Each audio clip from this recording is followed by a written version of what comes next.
hoy tenemos particularmente dos temas, ¿no? Uno internacional y otro nacional. En particular, el internacional tiene que ver con lo que pasó el lunes en la Franja de Gaza, que es la frontera que divide al Estado de Israel y a Palestina. En este sentido, lo que pasó es que las tropas israelíes mataron a 60 palestinos y también hirieron a casi 3.000. ¿Por qué? ¿No? Porque, bueno, los palestinos habían ido a manifestarse contra el traslado de la Embajada de Estados Unidos de Tel Aviv, que es la capital actual de Israel, a Jerusalén, que es una ciudad santa, ¿no? Esto es parte de una decisión del presidente de Estados Unidos, de Donald Trump, que claramente no respeta absolutamente nada cuando, bueno, se trata, ¿no?, de arremeter contra otras culturas que no sean las de él. Estas protestas también, es importante decirlo, fueron en el marco del 70 aniversario de la creación del Estado de Israel, ¿no? Y en la valla que funciona de frontera, en la Franja de Gaza, los palestinos fueron a protestar y, bueno, y según el ejército israelí, los palestinos los atacaron con piedras y con bombas molotov, bombas caseras. El problema, ¿no?, es que la asimetría entre esas piedras, esas molotov, frente a los tanques y aviones de Israel y más el ejército, genera una gran desigualdad en el conflicto, ¿no? Y la verdad es que me puse a pensar un poco en clave histórica también que está pasando, ¿no?, con respecto a estos dos territorios, que es algo que por ahí, no quizás en este caso, pero venimos abordándolo un poco, ¿no?, esta situación de Medio Oriente. Recuerdo una columna en la que hablamos sobre la situación de Siria, en vínculo también con la intervención estadounidense, con Israel metido en el medio. Bueno, entonces también hay que pensarlo en esto, ¿no?, de que desde el 2007... hay un bloqueo en el territorio palestino que está hecho tanto por Israel como por Egipto. Y esto hace que, bueno, que los 2 millones de palestinos que están todavía en esos territorios vivan básicamente en la pobreza y también, de alguna manera, atormentados por posibles avances de Israel sobre su territorio, que justamente hace que se amplíe la Franja de Gaza, ¿no?, este límite que hay entre estos dos estados. Los palestinos manifiestan en este sentido que, bueno, que están en la mayor presión a cielo abierto del mundo, porque claramente, estando bloqueados territorialmente, no pueden salir sin que los maten, básicamente, y también tienen un bloqueo comercial muy grande. Entonces, esto hace que pasen hambrunas, que pasen un montón de necesidades que se las generan justamente de este tipo de bloqueos, ¿no? Bueno, en este sentido también, desde el 30 de marzo de este año, los palestinos, bueno, vienen protestando contra este bloqueo y siempre con los mismos resultados, ¿no?, la represión del ejército israelí en esta zona. ¿Y por qué no los palestinos están en contra del traslado de la Embajada de Estados Unidos a Jerusalén? Bueno, porque quieren que el sector, digamos, del lado este de la ciudad sea la capital de su futuro Estado, ¿no? Y bueno, la decisión de Trump de trasladar la embajada reconoce a Jerusalén como la capital de Israel cuando realmente no lo es. Y bueno, no es casual también que los palestinos hayan manifestado el lunes, un 14 de mayo, que es justamente el aniversario de la creación del Estado de Israel, como decía antes, pero también ellos, los palestinos, lo conmemoran como la Nakba o la catástrofe, ¿no?, que es justamente haber sufrido en manos de los israelíes el desarraigo total de sus propias tierras, que fueron básicamente expulsados durante la guerra de 1948 cuando se creó el Estado, ¿no? En ese sentido, la verdad es que, bueno, se dieron estos actos de inauguración de la Embajada de Estados Unidos en Jerusalén, al mismo tiempo que estaban estos disturbios, y bueno, justamente el primer ministro israelí, Benjamín Netanyahu, dijo que Trump, al reconocer la historia, hizo historia, ¿no? Como un poco diciendo que, bueno, que estaba reconociendo la historia del pueblo israelí, pero también, y esto lo agrego yo, está desconociendo la historia de estos pueblos que estaban habitando esos territorios anteriormente a la creación del Estado de Israel, ¿no? Y bueno, claramente Trump también se refirió a esto porque mandó un video en la inauguración de la embajada diciendo que estaba comprometido con facilitar un acuerdo de paz duradero entre Israel y Palestina. Bueno, si hacemos una escala de cinismo del 1 al 10, Trump está en el nivel 11 de cinismo, ¿no? Porque la verdad es que es terrible el nivel de cinismo que maneja este señor, ¿no? A ver, punto 1 respecto a este dicho de Trump. Si está tan comprometido, ¿no?, por la paz entre estos dos territorios, ¿por qué financia, entrena, acompaña incluso al ejército de Israel para que siga avanzando sobre el territorio palestino a fuerza de tener millones de víctimas civiles, ¿no?, durante tantos años que se han generado estos conflictos? Punto 2, de vuelta, si Trump está tan comprometido con la paz, ¿no? ¿Por qué genera un conflicto mayor todavía del que hay ya entre Israel y Palestina trasladando la embajada? Exacto. Porque esto implica no solo violaciones al derecho internacional, ¿no? Porque justamente reconoce, como decía antes, a Jerusalén como la capital de Israel, cuando la ONU, incluso la Organización de las Naciones Unidas, evitó hacerlo por ser una ciudad santa, justamente, intentando de alguna manera salvaguardar, ¿no?, a los dos países de mayores conflictos religiosos, incluso. Conflictos igualmente que la misma ONU terminó generando cuando se creó el Estado de Israel en 1948, ¿no?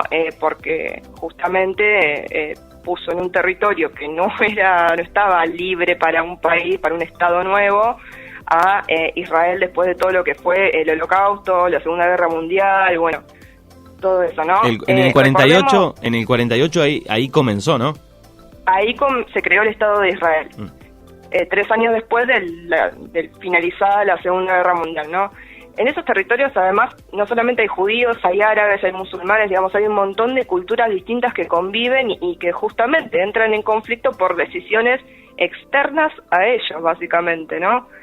Entonces, en este sentido, que Trump diga que está comprometido con la paz, la verdad es que es bastante contradictorio, porque primero no puede ser un mediador como él se propone, no puede ser juez y parte, ¿no?, acompañando a Israel en contra de Palestina, y está haciendo todo lo que agudice conflictos. Es como echarle nafta al fuego lo que hizo. Sí, obviamente, compromiso por la paz, Trump se lo está pasando por el peluquín, o sea, es terrible. La verdad es que, bueno, también esto tuvo repercusión internacional, es un hecho que nos sigue conmoviendo, más allá de, lamentablemente, la cantidad de repeticiones que hay, de las noticias, por lo menos, sobre los conflictos que hay, ¿no?, con la cantidad de palestinos muertos siempre que hay en estos escenarios.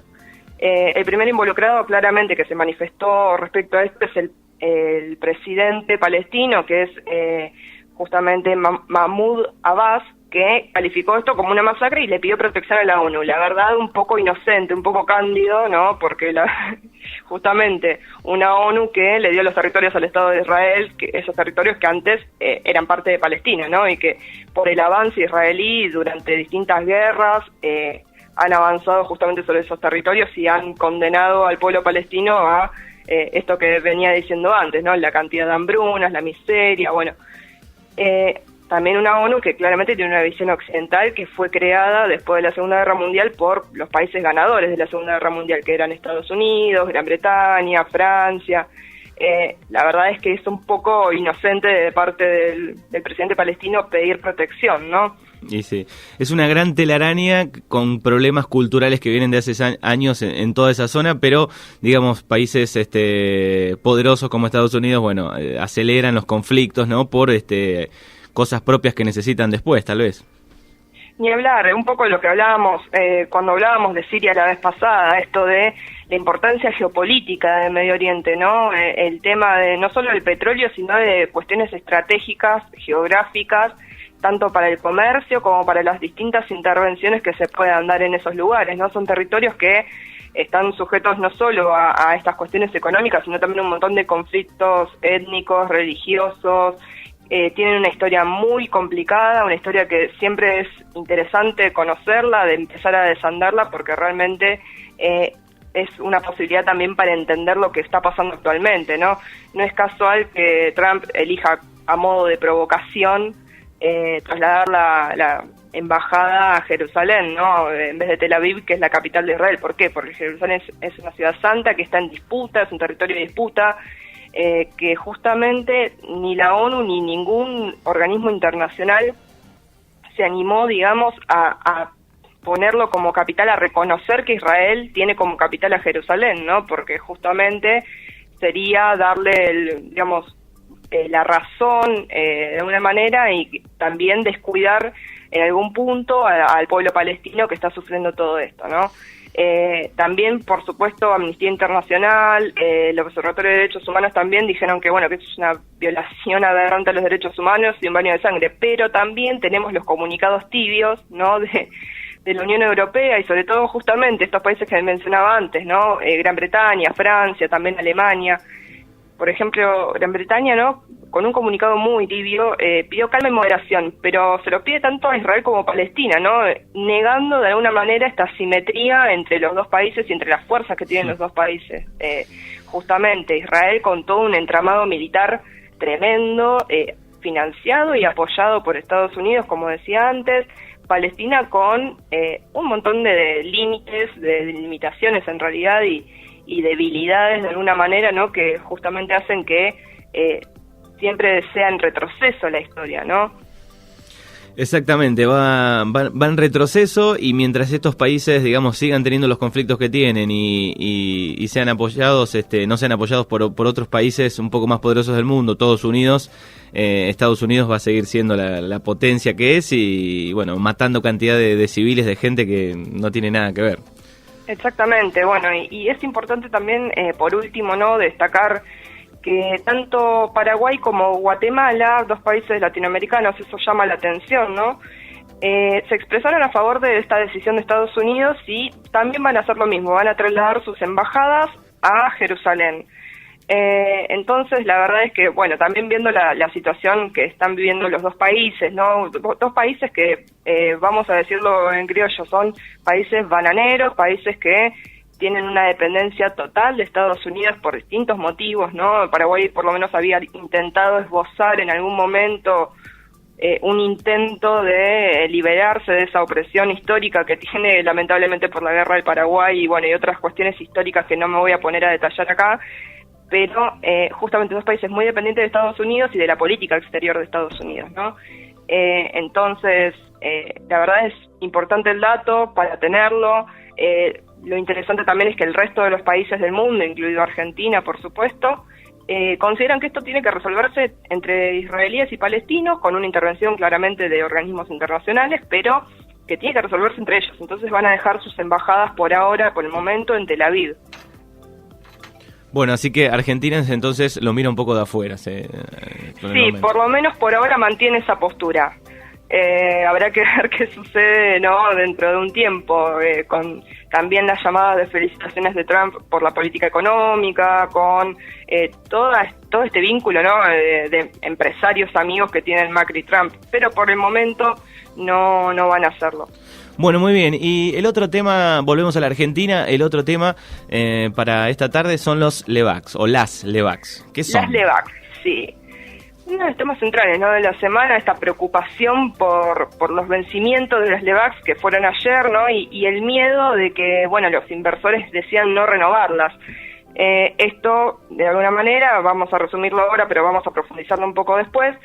Esto, digamos, justamente si había gente, inversores, como querramos llamarlo, que no renovara las LEVACs, iba a haber una mayor emisión de pesos que podría, de alguna manera, significar una mayor inflación o una devaluación aún mayor que la que estamos teniendo actualmente con todo lo que tiene que ver con la caída del dólar, que, bueno, un poco lo venimos explicando ya hace unas semanas en esta columna.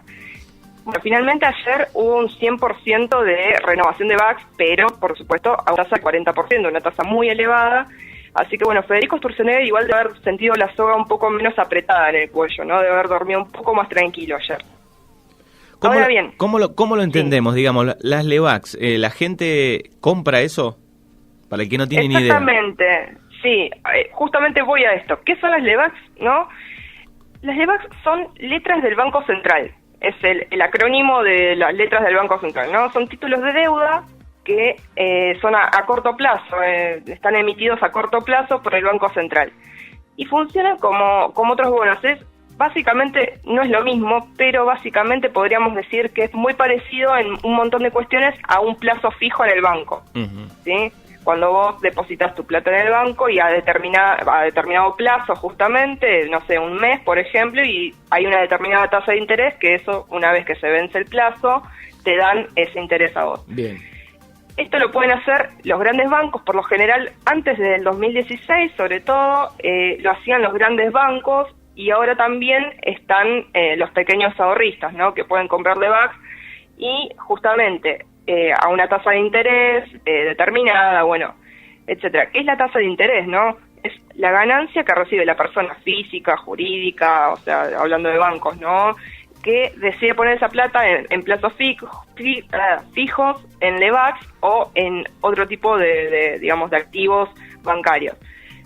Es un porcentaje, ¿no?, de esa inversión que vos pones en el banco, ¿no?, y que una vez la vas a recibir. Por ejemplo, doy un ejemplo, ¿no?, para entenderlo mejor. Si la tasa de interés anual, por ejemplo, sería del 10%, ¿no?, y una persona decide invertir, por ejemplo, 1.000 pesos, cuando termina el plazo, ¿sí?, va a recibir 1.100 pesos. O sea, los 1.000 que invirtió más 100 de la tasa de interés, ¿sí?, que sería el 10%.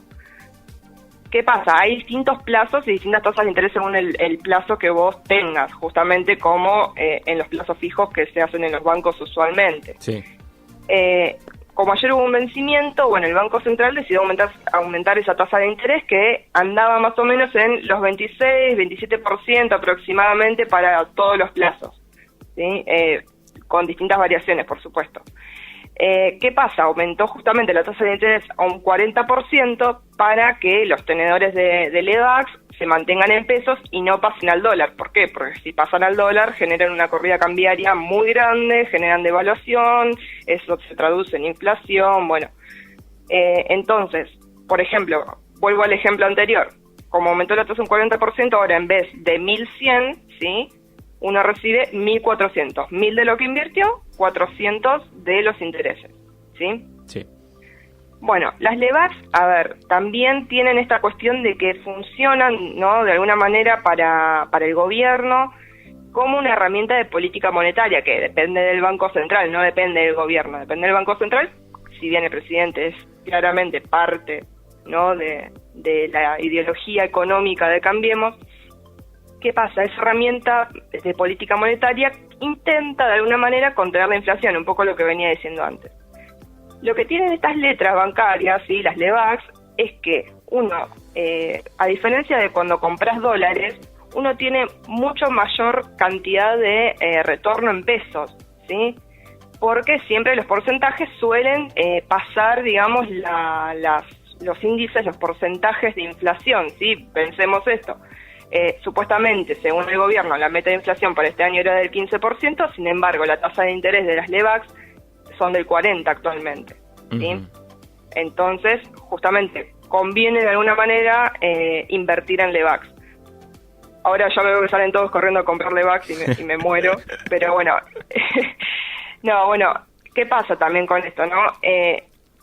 Hay otra parte de esto que es que si compras Lebacs hay menos cantidad de pesos circulando en la economía, ¿sí? Entonces se supone que habría menor inflación, que bueno, que el dólar estaría un poco más controlado. Bueno, claramente eso no pasó, ¿sí? Porque por un montón de motivos, porque cayó el consumo, aumentó el desempleo. La inflación también sigue subiendo por la devaluación del peso de esta corrida cambiaria que ya venimos experimentando en el país hace 2 semanas, ¿sí? Justamente una devaluación que ya llega a mucho más de 2 dígitos de porcentaje. Y entendiéndolo un poquito, digamos, al hacer lo que sucedió ayer, digamos, frenaron un poquito de que no explote, digamos, ¿no? Exactamente, fue una manera también de contención, por eso el Banco Central toma la decisión de aumentar la tasa de interés, para que justamente los que compraron Lebacs no retiren su plata de las Lebacs, sino que compren más, ¿sí? Y no se vayan a comprar dólares. Claro, te la dejo, te subo la ganancia para que exacto, compres más o por lo menos no saques las que hay, las que tenés. Exactamente, es eso. Básicamente la medida del Banco Central, ¿no? Que bueno, que por lo menos hizo respirar un poquito más al gobierno, que lo toma como un gran triunfo, pero bueno, faltan un montón de cuestiones que tienen que ver con que el dólar siga aumentando, que sigue siendo un tipo de cambio muy flotante, ¿sí? Y que justamente para que esto pase tiene que haber un tipo de cambio que sea un poco más normalizado. Uh-huh. Y esto no tiene que ver, digamos, esto no tiene que ver con ninguna situación del mundo, digamos, esto fue por la acción que tomó el gobierno con... No, claramente, de hecho, si uno se pone a mirar, hoy leía en el diario La Nación, justamente, que a partir del 2016, como medida de gobierno, ¿no? Y como claramente un mecanismo de la dirección del Banco Central, de poner, digamos, a disposición la venta de Lebacs y tratar de influenciar a un montón de, no solo de bancos, sino de ahorristas e inversores extranjeros también, ¿sí?, a que compren Levax acá en el país, aumentando las tasas de interés, justamente. De hecho, hay 1,17 billones, ¿sí?, de tenedores, digamos, de pesos en Levax, ¿sí? Billones. Billones, con B larga, sí, no millones, billones, ¿sí? La verdad es que es una cantidad terrible, cuando antes de la asunción de Mauricio Macri había aproximadamente 300 y pico, o sea, casi 400.000 millones, ¿sí? No es lo mismo que billones, son muchos más, o sea, no sé ni siquiera cómo graficarlo porque creo que nunca he visto tantos ceros juntos. Bueno, lo que pasa también con esto, ¿no?, de las Levax, ¿no?, un poco que también preocupa, que es que justamente se convierte a nuestro país en un gran epicentro, ¿no?, para que vengan los especuladores financieros y ¿qué pase? Se suban a la bicicleta financiera, ¿sí? ¿Qué es la bicicleta financiera? Porque viste que siempre se habla de ese tema, es como las Levax, se habla de las Levax, como de que la Levax esto, las Levax lo otro, pero no se sabe bien qué son. Bueno, tratamos de explicarlo anteriormente. Lo mismo pasa con la bicicleta financiera, nunca se termina de entender exactamente cómo opera. Sabemos que es mala, pero no sabemos cómo termina de operar, ¿no? ¿Y quién saca beneficios de esto? Exactamente. ¿Quiénes son los grandes beneficiarios, no? Bueno, la bicicleta financiera es básicamente, arranca con un ciclo que es que entren dólares al país, ¿sí?, ya sea por endeudamiento, por inversiones de fondos extranjeros, ¿sí? Esos dólares después se cambian a pesos acá en el país, ¿sí?, a la moneda nacional en este caso. Bueno, esos pesos que hacen, se invierten en Levax, ¿sí?, en letras bancarias, en letras en realidad del Banco Central. Eso hace que ganes un porcentaje muy importante si te aumenta la tasa de interés, como es el caso, ¿no? Sí. Y después vos compras dólares nuevamente, si digamos al vencimiento de Levax vos decidís retirar la plata, compras dólares y lo fugás de nuevamente al exterior, digamos, o sea, no queda esa plata en el país, ¿sí? Sí, se vuela. Son inversiones que van y vuelven, digamos, y que ya está, no quedan en ningún lado, no generan empleo, no generan absolutamente nada más que beneficios para fondos de inversión extranjeros, como en el caso de lo que nos pasó también acá en Argentina en su momento con los fondos buitres, que habían comprado justamente bonos de deuda, ¿sí? Y que por eso Argentina en 2014 tuvo una situación muy complicada, que bueno, que terminó desembocando en el principio de 2016 y el pago de esta deuda de los fondos buitres, ¿sí? Son justamente inversores que, aves de rapiña, podríamos decirlo, ¿sí? Que ponen la plata y después la fugan, ¿sí? Y que nunca en ningún momento generan absolutamente nada productivo, ¿sí? Entonces, esto lo hacen sin mover un pelo, sin agarrar la pala, dirían algunos, ¿sí? Se llevan millones de dólares al exterior. Entonces, ¿cómo se hace, no, que siga funcionando la bicicleta financiera? Que es finalmente también, digamos, el beneficio en algún punto de, por lo menos algunos funcionarios del gobierno, que sabemos que tienen su plata en el exterior, en empresas offshore y otras cuentas que ni siquiera debemos conocer, incluso. ¿Qué haces con eso? Inyectás más dólares a la economía. Entonces, yo estaba pensando, ¿no? ¿Qué pasó la semana pasada, no? 2 más 2 son 4, le pedimos plata al FMI, dólares, le pedimos al FMI 30.000 millones de dólares, que, bueno, están en stand-by por ahora, pero están esas negociaciones, con el visto bueno de Donald Trump, incluso. Sí. Entonces, ¿qué implica pedirle plata al FMI? Bueno, lo que vimos un poco la semana pasada, despidos, baja de indemnizaciones cuando te despidan, las paritarias a la baja, flexibilización laboral en todos sus aspectos, los recortes en salud y educación y el endeudamiento con el FMI, pero también no olvidemos, por ejemplo, la cantidad de emisiones de deuda que ha hecho este gobierno durante estos 2 años y sobre todo la más característica, que es el endeudamiento a 100 años que nuestro amigo Luis Caputo hizo. 100 años, ¿sí? Que vamos a pagar nosotros, nuestros hijos y nuestros nietos. Y bisnietos incluso. Sí. En algún momento. Sí. Entonces, la verdad es que yo me puse a pensar en eso, ¿no? Y bueno, pidiéndole plata al FMI, justamente seguimos haciendo girar estas 2 ruedas, ¿no? De la bicicleta. La verdad es que estamos básicamente manteniendo vagos, ¿no? Vagos ricos que fugan plata al exterior, pero vagos al fin, ¿sí? La verdad es que es digamos, muy importante destacar esto porque justamente es en beneficio de los grandes especuladores. Claro, bueno, grandes especuladores que aprovechan de distintos países esta movida y bueno, hacen plata de esa manera. Exactamente, países que tienen igual la decisión política, ¿no? De justamente hacer esto, de que se dé un lugar para la especulación. Sabemos que anteriormente y en un montón de países de América Latina no pasaba esto. Nosotros incluso no se hablaba de Levax como una conversación cotidiana en cualquier lugar que nos encontremos con un amigo. Sí. Entonces, que las Levax vengan a colación, ¿no? En cualquier charla con cualquier persona que nos crucemos, la verdad es que da la sensación de que por lo menos hay un escenario muy propicio para eso. Y que justamente tenga como fin, de alguna manera, la especulación y no una política económica tendiente a la producción, a la industrialización. De hecho, hoy, por ejemplo, despidieron a muchas personas, muchos trabajadores de la empresa de Motomel, que produce motos. O sea, digo, esto no solo conlleva la especulación financiera, sino que también conlleva un proceso de desindustrialización, despidos masivos, recortes en un montón de áreas del Estado. Digo, no es gratuito que haya especuladores, que justamente son los que nos hacen perder la mayor cantidad de plata, ¿no? Como país. Sí, no hay, incluso, no hay una estabilidad, ¿no? Genera ese inconscierto, ¿no? En la gente.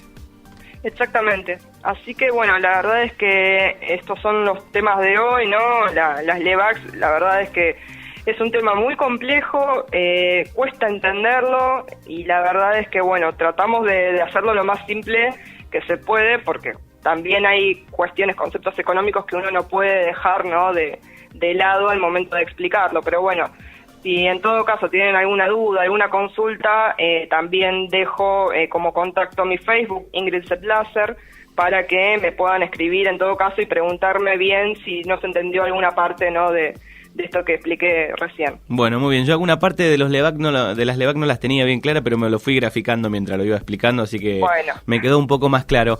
Gracias y nos encontramos en el aire la semana que viene. Perfecto, hasta la semana que viene.